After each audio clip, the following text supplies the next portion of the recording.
Hello everyone, welcome to Everyday Animals. Please subscribe.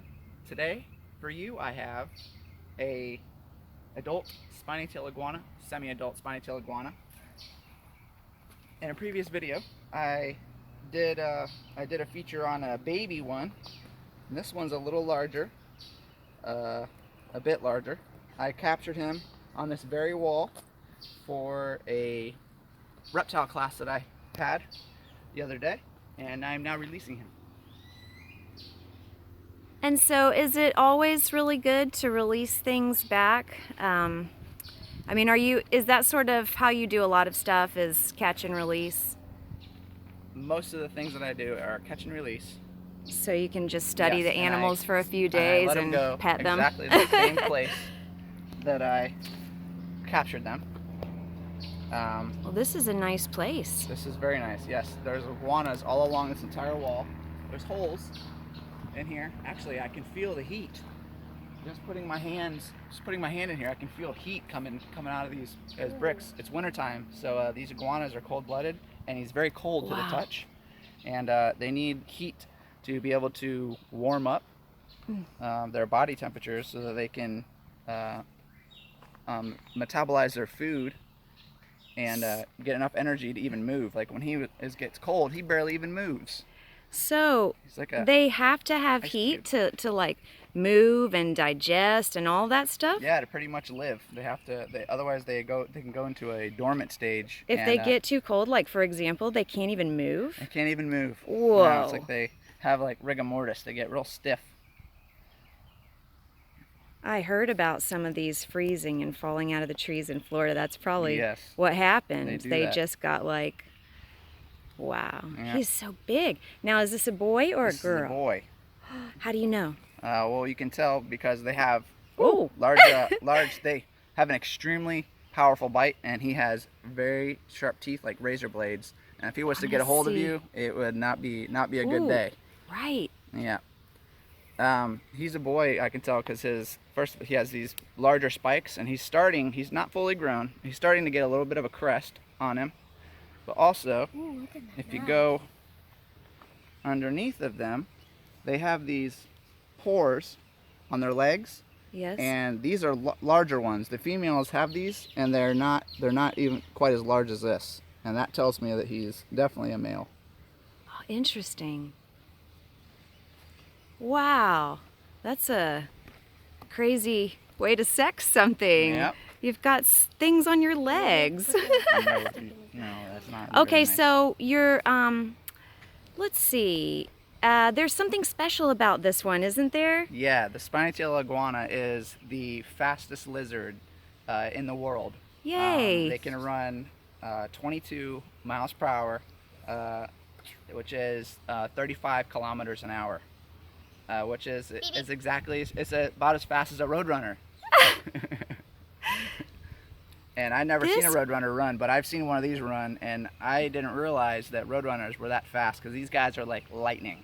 So when you caught him, he was just sitting on this wall? He was sitting on this wall, and they can go down into these holes, but every once in a while, one of the holes is blocked with a piece of concrete, and he wasn't able to go quite down there. And when he started backing out of the hole, I grabbed him. I got lucky. Okay. And didn't you say that you had a bigger one, but something happened? I had a larger one, yeah, just down the wall a little bit before I caught this guy. And I couldn't pull him out. He was wedged into the hole, and I was trying to pull him out, but I want to be very gentle with him, and I might have been able to get him out, but all I could reach was his tail, and I didn't want his tail. Their tails can break pretty easily. Okay. And I didn't want to hurt him or break his tail, so I had to let him go. But I got lucky enough to catch this guy, and he's handsome. He is handsome. And this is a good opportunity to get a nice close-up of why they're called the spiny-tailed iguana. Okay. Their tails are they got these spiky tails, and this is very hard. Wow. Like armor, like an armor plating. Put your hand right underneath for a second so we can get a nice contrast. Wow, look at that. And look at his toes too. Yeah. Woo!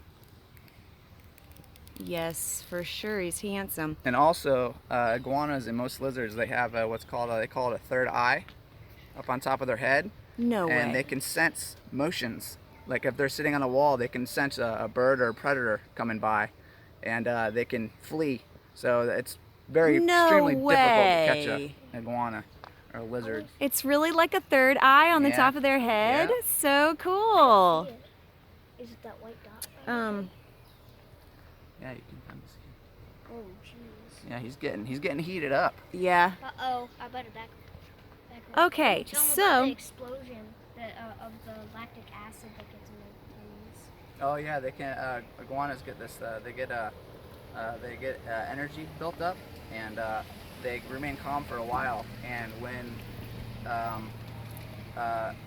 they'll just stay motionless, and you don't think they're doing anything, but out of nowhere they just have this burst of energy, and you're not ready for it. And their power is amazing. wow.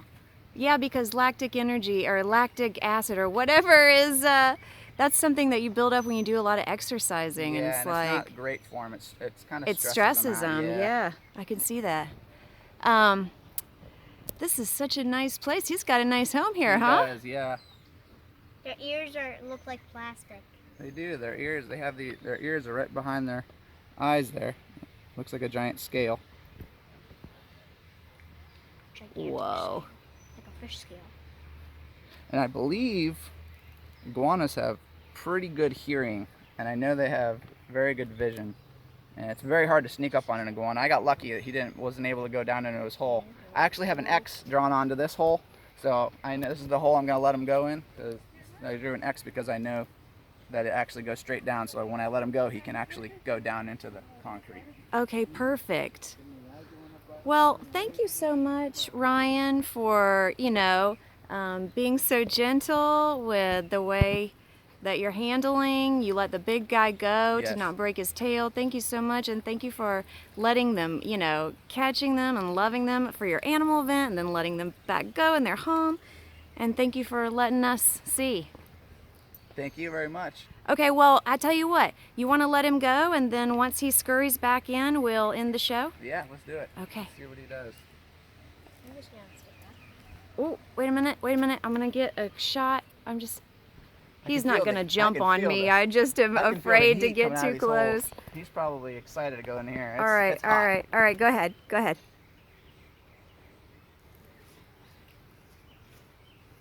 Oh, so you just put him back in there. That's Yep, nice. he went right in there. That's nice. These have a series of holes, and he can go through, and he'll probably come up in one of these other holes. In a minute. probably He won't probably come out feels today. so safe in there right now. The sun's starting to go down, so he's probably in for the night. Oh, yeah? He's probably so happy He's all in the way there down right here. now. He's like, oh, my own bed. Yeah, it's hot. It's very warm. He's probably very happy to be back in It's a there. heated bed. Yeah. I see his scales in it. I'm just gonna make for sure. Well, thank you so much, Ryan. Thank you. We'll see you next time. All right. Don't forget to subscribe. Thank you. Oh, yeah.